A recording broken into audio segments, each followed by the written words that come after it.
ओम श्री वेद पुरुषाय नमः। नमस्कार। क्लास नंबर 259 श्रीमद् भगवद गीता जी शंकराचार्य जी के भाष्य के अनुसार तो आरंभ किया जाता है। ओम श्री सीता रामचंद्राभ्याम नमः। नमो गुरुभ्यः थकाल देवता। श्री संवत 2081 भाद्रपाद शुक्ल पक्षः पूर्णमासी बुधवारः पूर्वा भाद्रपाद नक्षत्रम दक्षिणायनम शरद ऋतु।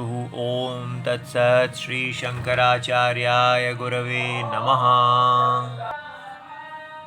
त्रैगुण्य विषया वेदा निस्त्रैगुण्यो भवार्जुन निर्द्वन्द्वो नित्यसत्त्वस्थो निर्योगक्षेम आत्मवान। अध्याय नंबर 2 और श्लोक number 45 Shrimad Bhagavad Gita ji Gita press Gorakhpur book number 10 Shankaracharya ji के भाष्य वाली पुस्तक। अच्छा जी, तो यहाँ पर भगवान कह रहे हैं त्रैगुण्य विषया वेदा। वेद जो हैं वो 3 गुणों वाले संसार को प्रकाशित करने वाले हैं। अब कोई अगर सीधा इसको यहाँ तक पढ़ेगा तो उसको ऐसा लगेगा कि जैसे वेद का विषय केवल 3 गुण सत्व रजस तमस इससे बने हुए इस संसार को प्रकाशित करना है। लेकिन देखिए यहाँ शंकराचार्य जी हमें बता रहे हैं या एवं विवेक बुद्धि रहिता। जो लोग इस प्रकार जैसे बताया गया है वो विवेक बुद्धि से रहित हैं, उनके अंदर विवेक बुद्धि नहीं है, उनके लिए, उन कैसे लोगों के लिए जो कामात्माना जिनका स्वभाव ही केवल काम है, जो केवल बहिर्मुखी है, जो केवल इंद्रियों और मन के विषय बस उन्हीं में भोगते हैं, जो भोग ऐश्वर्य प्रसक्त हैं, भोग कंजम्पशन ऐश्वर्य पावर, और तया अपहृत चेतसाम जिससे उनकी बुद्धि जो है विचार शक्ति जो है उससे किडनैप्ड अपहृत है, जिसका पिछले श्लोक में वर्णन है। ऐसे लोगों के लिए वेद कैसे हैं? त्रैगुण्य विषया वेदा। ऐसे लोग वेदों को केवल यही सोचते हैं कि वेद क्या बता रहे हैं? दृश्य त्रैगुण्य है। सारा दृश्य संसार 3 गुणों की माया का बना हुआ है, सत्व रजस और तमस। और वो माया क्या है? दृष्टा का जो अज्ञान है उसका अज्ञान नाम और रूप ले लेता है। वो अज्ञान हमको नाम और रूप के रूप में दिखता है, और वो तो इसलिए हम वो नाम रूपों को जो दृश्य रूप में दिखते हैं उनको 3 गुणों वाली माया कहते हैं, क्योंकि वो विचार करने पर उनका कोई अस्तित्व नहीं है।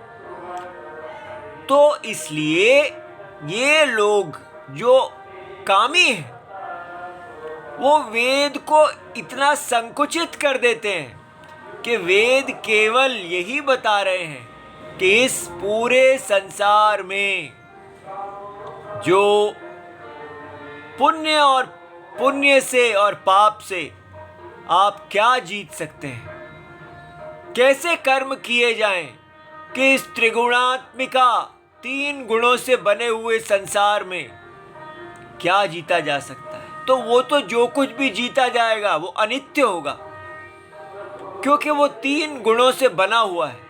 बनता है और फिर लय को प्राप्त हो जाता है, बनता है फिर लय को प्राप्त हो जाता है। जो कर्म से आता है और कर्म के चले जाने पे चला जाता है, कर्म का फल। तो वेद जो है वो केवल कर्म और कर्म के फल को बता रहे हैं। तो त्रैगुण्य क्या हुआ? कर्म और कर्म का फल। कौन सा कर्म? स्वधर्म। जब भी कर्म का ट्रांसलेशन एक्शन नहीं करना, कर्म का ट्रांसलेशन है स्वधर्म। कि वेद में कहे हुए जो कर्म हैं उसमें स्वधर्म और काम्य कर्म है। तो स्वधर्म और काम्य कर्म दोनों जो व्यक्ति करता है उसको त्रैगुण्य फल की प्राप्ति होती है। ऐसा कौन सोचता है? जो कामात्मा है, जो केवल काम परायण लोग हैं। तो हम कहेंगे ऐसे कोई लोग होंगे, हम तो नहीं हैं। बस यही प्रॉब्लम हो जाती है कि जब भी कोई दोष की बात बताई जाती है तो हम सोच लेते हैं ये बात हमारे लिए नहीं है, ये किसी और के लिए, क्योंकि हम तो कामात्मा है ही नहीं। इसलिए ये भगवत गीता जी उसी के लिए काम करेंगी जो विचार, सदा विचार करता है, जिसके अंदर इतनी योग्यता है कि वो काम को देख सके कि मैं क्या कर रहा हूं, मेरा मन किधर जा रहा है, क्या करता रहता है, ये किसके बारे में सोचता है, मेरी प्रीति कहाँ है। ऐसे व्यक्ति को कहा है कि एक प्रीति है बहिर प्रीति और दूसरी प्रीति है अंतर प्रीति, अंतरात्मा से प्रीति। ये बात केवल वेद में ही है। बाहिर दृश्य से प्रीति और दृष्टा से प्रीति। तो दृष्टा से प्रीति को कहा है निस्त्रैगुण्यो भवार्जुन।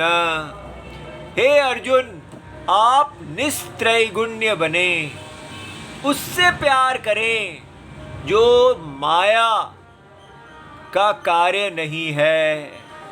तो कौन है जो माया का कार्य नहीं है? जो माया का मायावी है, जो माया का सत्यम है। हे अर्जुन, आप माया के सत्यम से प्यार करें। ये है जैसे कोई नदी जब बहती आ रही हो और अगर वो मुड़ जाए तो उसको तीर्थ स्थान माना जाता है। इसलिए क्योंकि ये बड़ा विचित्र है कि बहती हुई नदी उल्टा बहने लगे। यू टर्न, ये जो जीवन में यू टर्न आता है, ये ही सबसे बड़ा यू टर्न है।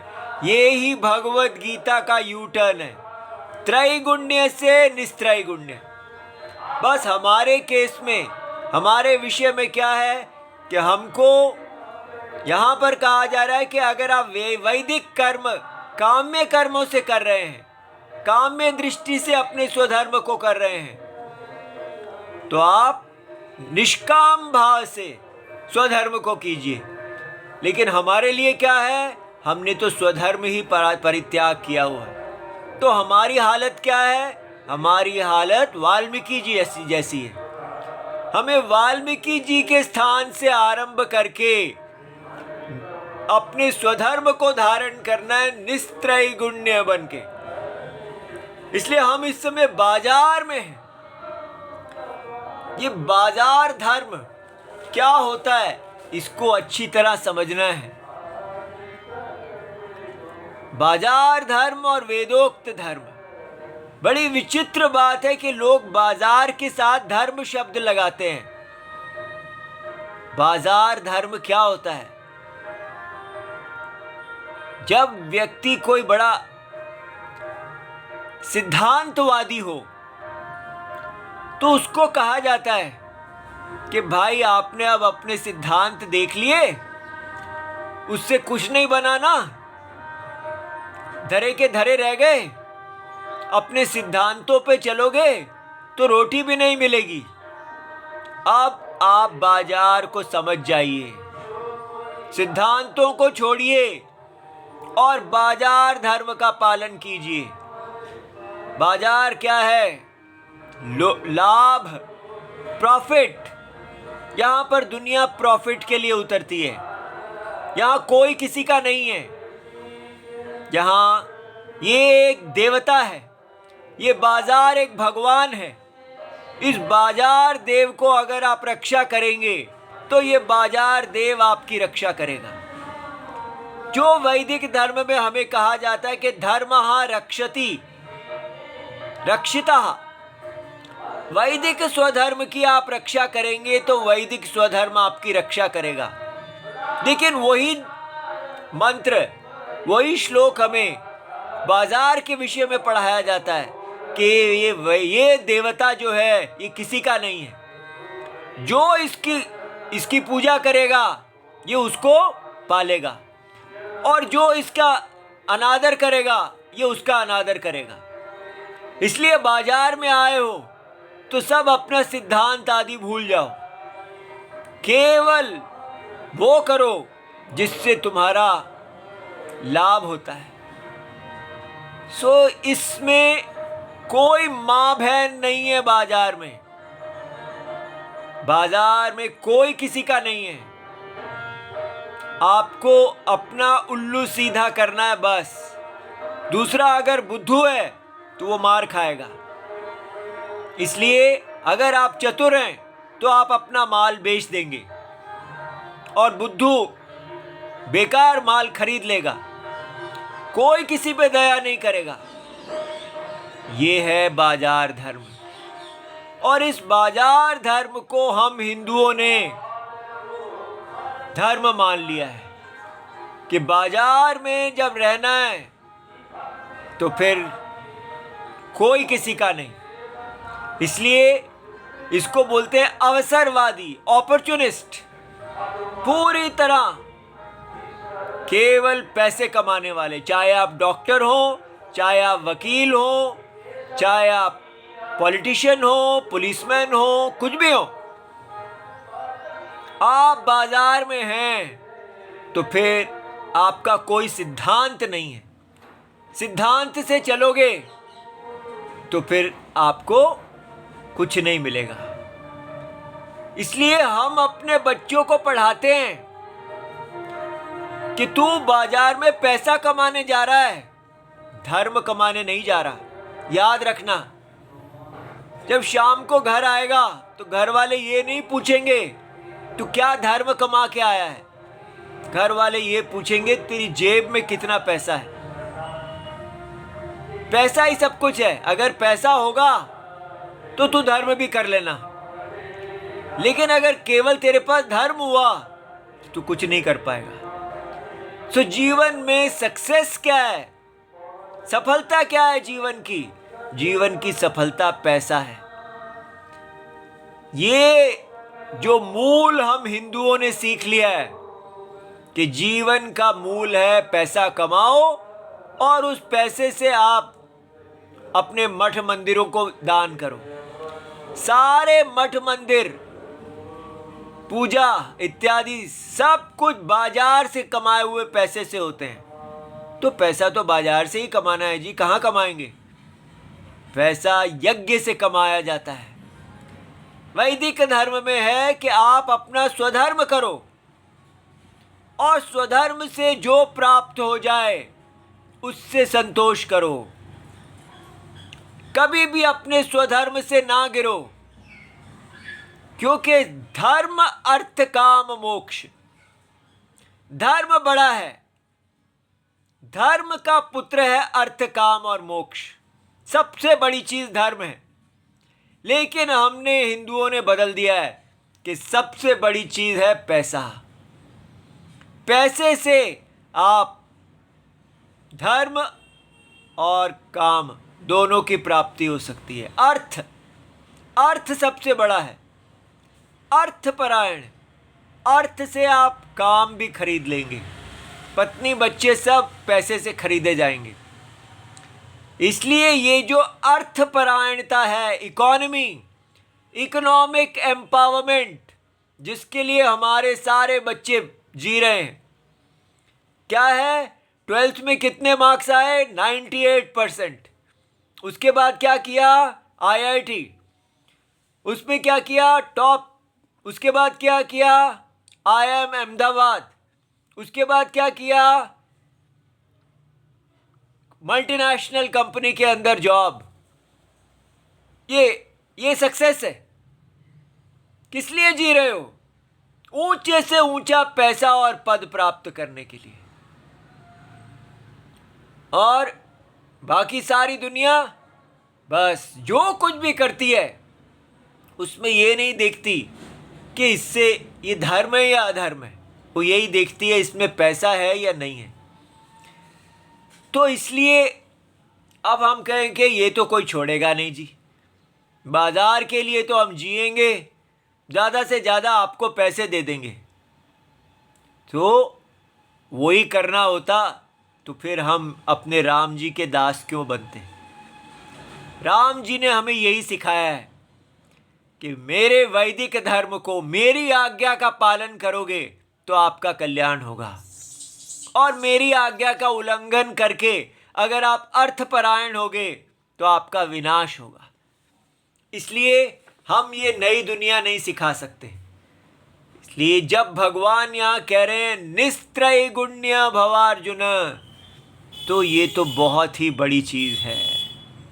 इतनी बड़ी चीज़ जितनी कि जिसके लिए व्यक्ति एकदम बदल जाए कि ये निस्त्रैगुण्य माने जब तक वो ये नहीं देखता कि ये सारा संसार दुखमय, इसमें कुछ भी कर लो, कुछ भी प्राप्त कर लो, ये दुखम है। भोग से मनुष्य का तर्पण नहीं हो सकता। कितना भी वो भोग करे, उसको क्या चाहिए? उसको आत्मा की प्रीति चाहिए। अंतरात्मा से जो सुख मिलता है वही हम चाहते हैं। ये भोगों का जो सुख है ये हमें सदा संसार के प्रति एक जिह्वा लटकाता हुआ पशु बना के रखेगा। इसके अंदर कितना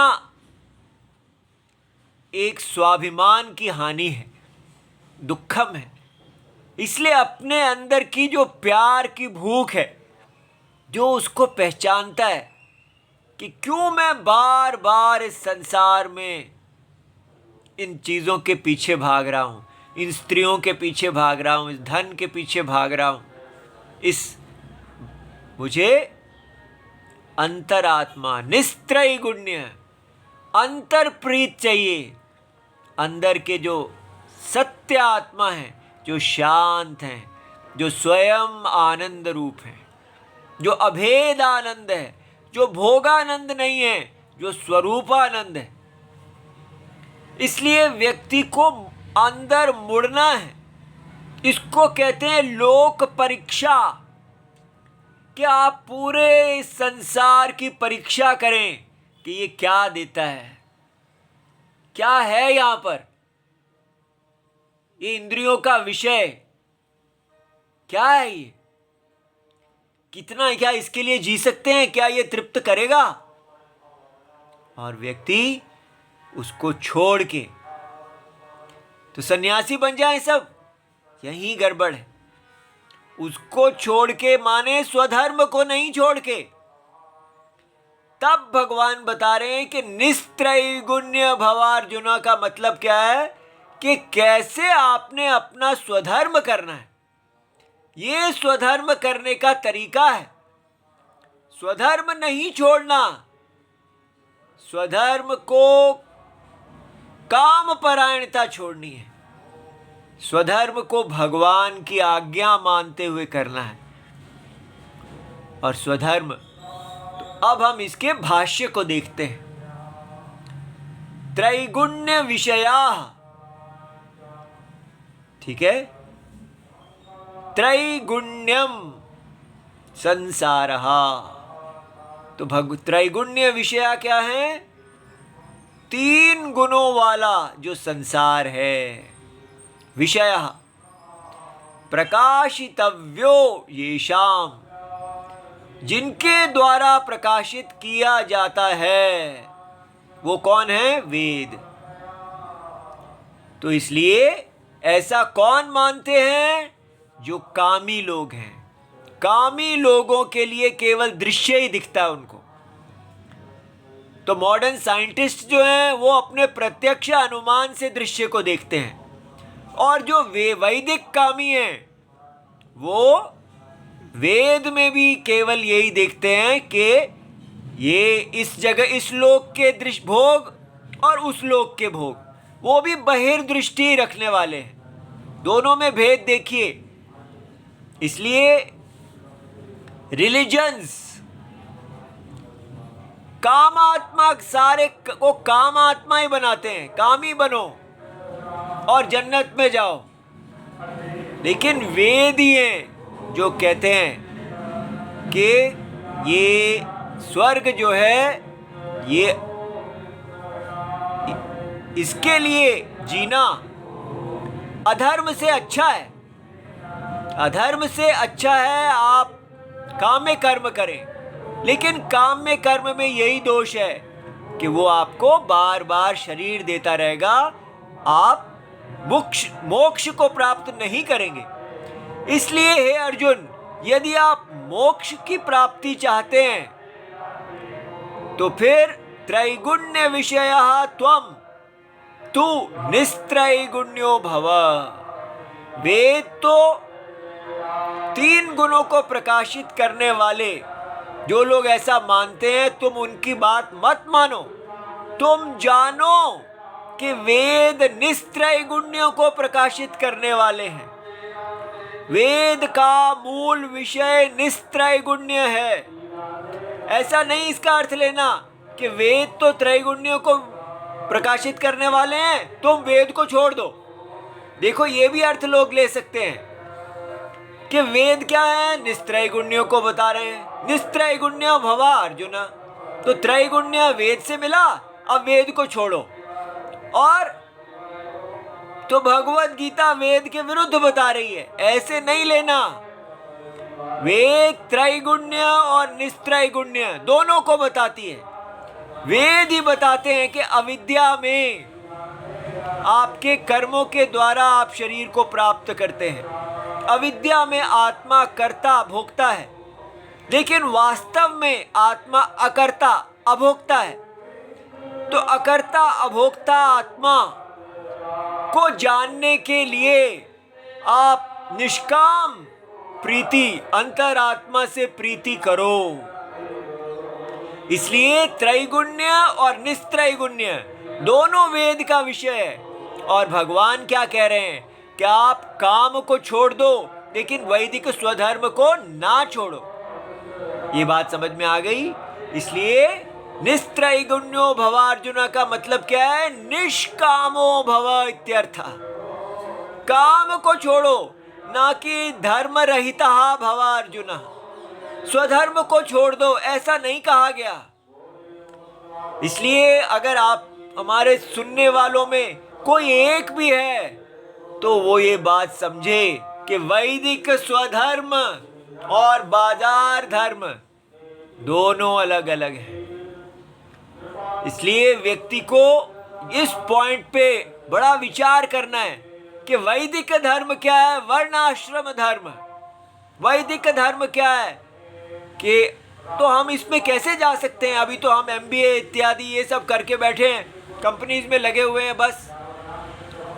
तो जैसे वाल्मीकि कैसे गए थे अपने वैदिक धर्म में, वो तो MBA इत्यादि डाकू की MBA किया हुआ था ना उन्होंने। बस उसी प्रकार जब ये समझ में आए कि मैंने क्या पकड़ लिया, ये बाजार धर्म ही डाकूगिरी है, क्योंकि आप वैदिक धर्म के लिए आपको जो कुछ मिला है आप उसकी उसी योग्यता को बाजार में लगा रहे हैं। यही वाल्मीकि है। ये मत समझिए कि हम डाकू नहीं हैं, हम राम जी का नमक खाने वाले हैं और हमने वो नमक छोड़ के बाजार का नमक खाना शुरू कर दिया। तो अपने आप को देखना कि मैं एक डाकू हूँ, भगवान के यज्ञ का डाकू।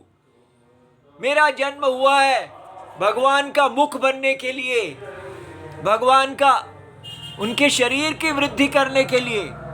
लेकिन मैंने क्या शोर कर लिया, मैंने सारे संसार को एक बाजार मान लिया और बाजार मान के मैं बस प्रॉफिट प्रॉफिट प्रॉफिट, भोग के लिए चल पड़ा, तो व्यक्ति के अंदर एक पश्चाताप आए और उसको समझ में आए कि नहीं, प्रीति का विषय ये भोग नहीं है, प्रीति का विषय इसकी आत्मा है, और ये आत्मा से अगर प्रीति है तो ये सब क्या है, ये शरीर पूरा विश्व यज्ञ स्थान है।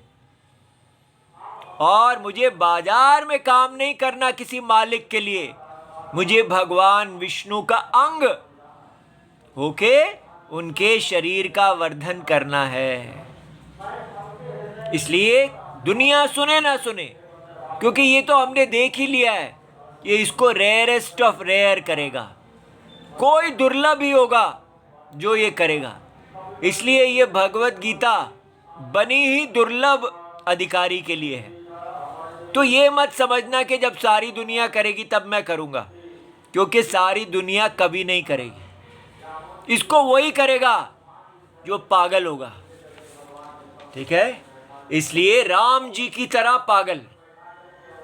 तो निष्काम कर्म का अर्थ केवल बिना काम के कर्म तभी हो सकता है अगर आप अपने आप को देखें कि ये दुनिया स्वप्न है। स्वप्न में ही स्वप्न के भोगों के प्रति काम नहीं होगा। अगर ये जगत सत्य है तो काम से आप कभी मुक्त नहीं हो सकते। इसलिए इस जगत को स्वप्न देखते हुए इस स्वप्न की आत्मा से प्रीति, स्वप्न की आत्मा सत्य है और ये सारा स्वप्न उसी का यज्ञमय शरीर है। तो उस शरीर में क्या करना है, निर्द्वंद्व सुख दुख हेतु संप्रतिपक्षौ, तो प्रतिपक्ष हैं, एक दूसरे से उल्टे पदार्थ, द्वंद्व शब्द वाच्यौ ततः निर्गतः निर्द्वंद्वः भव। तो जो सुख और दुख के हेतु हैं कौन है, जैसे मान सुख का हेतु है, अपमान दुख का हेतु है, लाभ सुख का हेतु है और हानि दुख का हेतु है, जय सुख का हेतु है, पराजय दुख का हेतु है। लेकिन पति पत्नी ऐसा जोड़ा नहीं ले लेना। पति पत्नी तो एक जोड़ा है, लेकिन वो संप्रतिपक्ष हो, बिल्कुल उल्टे, एक सुख हेतु एक दुख हेतु। इसलिए पति पत्नी को द्वंद्व नहीं कहेंगे। जो पदार्थ बिल्कुल एक दूसरे से उल्टे हैं, लेफ्ट हैंड राइट हैंड, ये द्वंद्व नहीं है, क्योंकि ये सुख और दुख हेतु नहीं है। इस डेफिनेशन को अच्छी तरह समझिए। जो सुख और दुख के हेतु होने चाहिए, जो आपस में उल्टे होने चाहिए, वो द्वंद्व शब्द वाच्य हैं। उनसे निर्गत, उनसे उनको त्याग देना। निर्द्वंद्व भव त्वम नित्य सत्वस्थः। इसलिए निर्द्वंद्व बनो और सदा आत्मज्ञान सद्गुण, सद्गुण में रहो। जो वेद के सद्गुण में कैसे रहते हैं, अपने तमस और अपने रजस दोनों को जब आप भगवान की शरण लेंगे तो भगवान की शरण जो है वो आपको रजस और तमस में नहीं जाने देगी, वो आपको सात्विक रखेगी। लेकिन अगर कोई क्षत्रिय है, वो तो रजस प्रधान है, हाँ, वो सद्गुण में रहेगा तो वो अपने रजस के अनुसार काम्य कर्म नहीं करेगा, वो अपने रजस के अनुसार अपने स्वधर्म को करेगा। इसलिए क्षत्रिय के लिए अपने रजस के गुण के अनुसार अपना स्वधर्म करना सत्वस्थ है।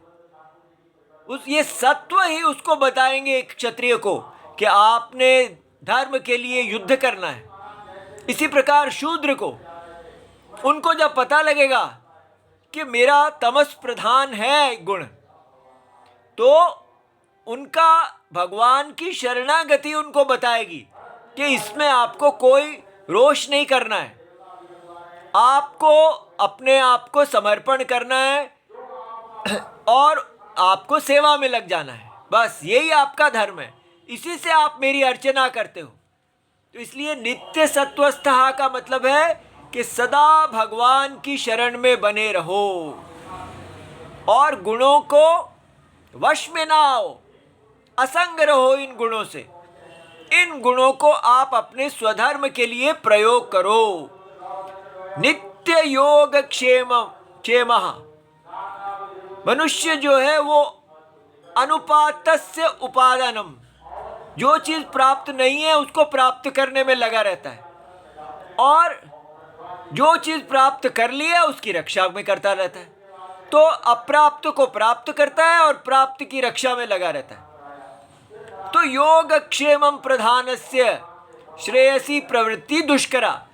जो व्यक्ति केवल इसी में लगा रहेगा कि मेरा कितना माल आ गया है और जो आ गया है वो सुरक्षित रहे, तो वो स्वधर्म को छोड़ देगा।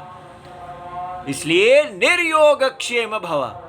आपको केवल एक ही चिंता करनी है कि मेरा यज्ञ इस समय मेरे से क्या मांग रहा है, मुझे अपने यज्ञ का रक्षा करना है। धर्म रक्षितः रक्षति। धर्म में की रक्षा जो करेगा उसकी रक्षा होगी। किसी भी हालत में अपने स्वधर्म को नहीं छोड़ना। ठीक है, ये एक रह गया है, इसको कल देखते हैं। ओम नमो भगवते वासुदेवाय। प्रणाम।